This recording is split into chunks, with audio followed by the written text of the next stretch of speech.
வணக்கம். இலங்கை செய்திகளுக்காக நான் ஹரிணி. முதலில் தலைப்புச் செய்திகள்.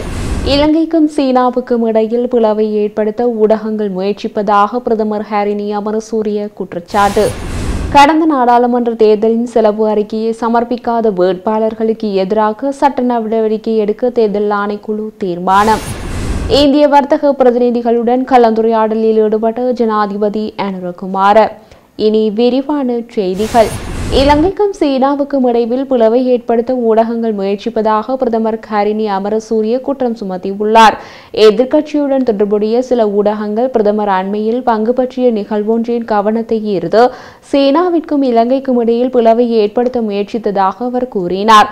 சீனாவின் பரம எதிரியான தாய்வானுக்கும் தாராள நன்கொடை வழங்கியதற்கு பிரதமர் டாக்டர் ஹரிணி அமரசூரிய நன்றி தெரிவித்த போது சீன தூதுவர் குயிஸ் ஹென்ஹாங் முன்னிலையில் அவ்வாறு கூறிய போது பெரும் ராஜதந்திர குழப்பம் ஏற்பட்டதாக சண்டே டைம்ஸ் சமீபத்தில் செய்தி வெளியிட்டுள்ளது.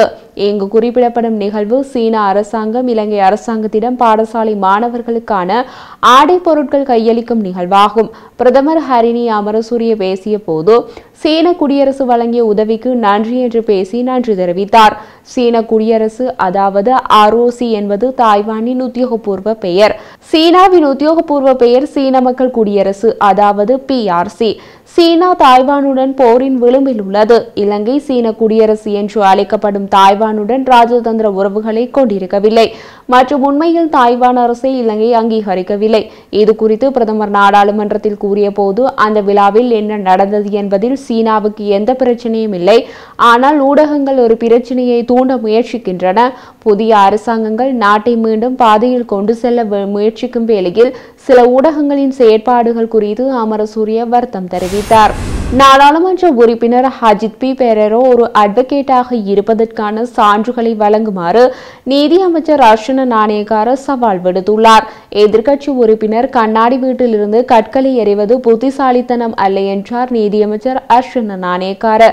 அமைச்சர் மேலும் தெரிவித்த போது அவர் ஒரு அட்வொகேட் என்று கூறுவதற்கு அவர் 1973க்கு முன்னர் சம்பந்தப்பட்ட பரீட்சைக்கு அமர்ந்திருக்க வேண்டும். 1973க்கு பிறகு இலங்கை நாட்டில் வழக்கறிஞர் பட்டம் மட்டுமே நடைமுறையில் உள்ளனர்.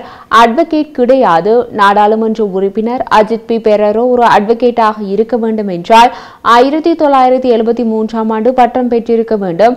அப்போது அவருக்கு 5 வயது இருக்கு என்பதால் அவர் அந்த பரீட்சையை எடுத்திருக்க முடியாது என்று அமைச்சர் கூறினார்.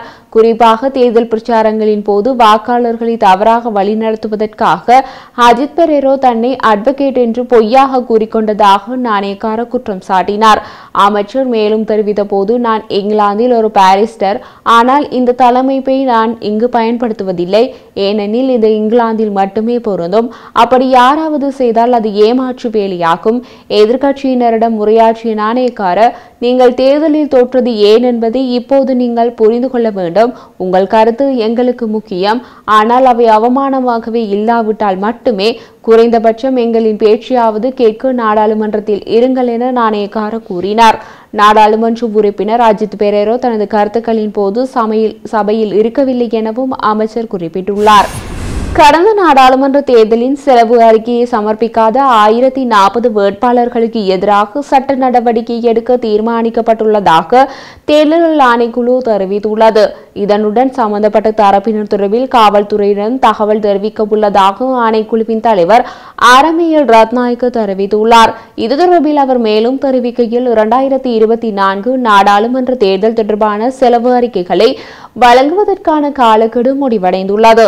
அந்த அறிக்கைகளை வழங்காத வேட்பாளர்களுக்கு எதிராக வழக்கு தொடரப்பட்டால் அந்த வேட்பாளர் மாகாண சபை அல்லது உள்ளூராட்சி சபை தேர்தலில் வேட்பாளராக தோற்ற முடியாது என அவர் தெரிவித்துள்ளார். தற்போது 9500 மெட்ரிக் டன் அரிசி நாட்டிற்கு இறக்குமதி செய்யப்பட்டுள்ளதாக இலங்கை சுங்க திணைக்களம் இன்று அறிவித்துள்ளது. இறக்குமதி செய்யப்பட்ட கையிருப்பில் 3300 மெட்ரிக் டன் வெள்ளை அரிசியும் 6200 மெட்ரிக் டன் நாட்டு அரிசியும் உள்ளடங்குவதாக சுங்க பேச்சாளரும் பணிப்பாளருமான சீவலி அருகொடு தெரிவித்தார்.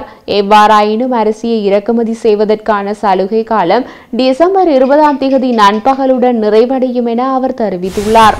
2024ஆம் ஆண்டின் 3ஆம் காலாண்டில் ஆண்டுக்கு மொத்த உள்நாட்டு உற்பத்தியின் வளர்ச்சி விகிதம் நேர்மறை வளர்ச்சி விகிதத்தில் 5.5% பதிவாகியுள்ளதாக மக்கள் தொகை கணக்கெடுப்பு மற்றும் புள்ளிவிபர திணைக்களம் சுட்டிக்காட்டியுள்ளது.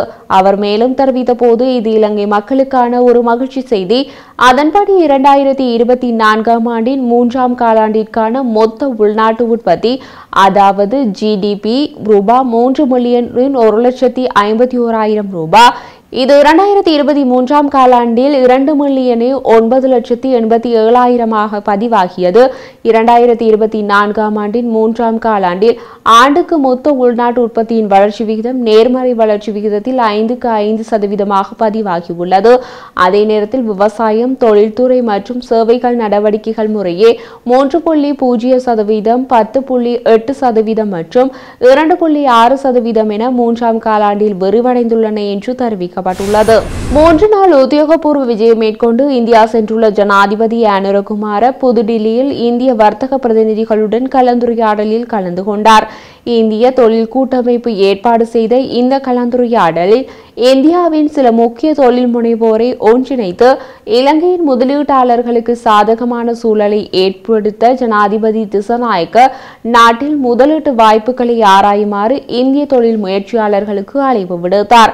இரு நாடுகளுக்கும் இடையே முதலீடு மற்றும் வர்த்தக உறவுகளை வலுப்படுத்தும் நோக்கில் டிஜிட்டல் பொருளாதாரம், சுற்றுலா, புதுப்பிக்கத்தக்க எரிசக்தி மற்றும் தகவல் தொழில்நுட்பம் போன்ற முக்கிய துறைகளில் கவனம் செலுத்தப்பட்டது.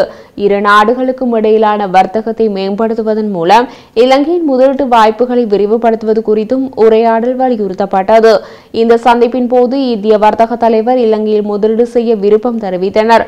அவர்களுக்கு தேவையான முதலீட்டு வசதிகளை வழங்குவதாக இலங்கை அரசின் சார்பில் ஜனாதிபதி அனுர அறிவித்தார்.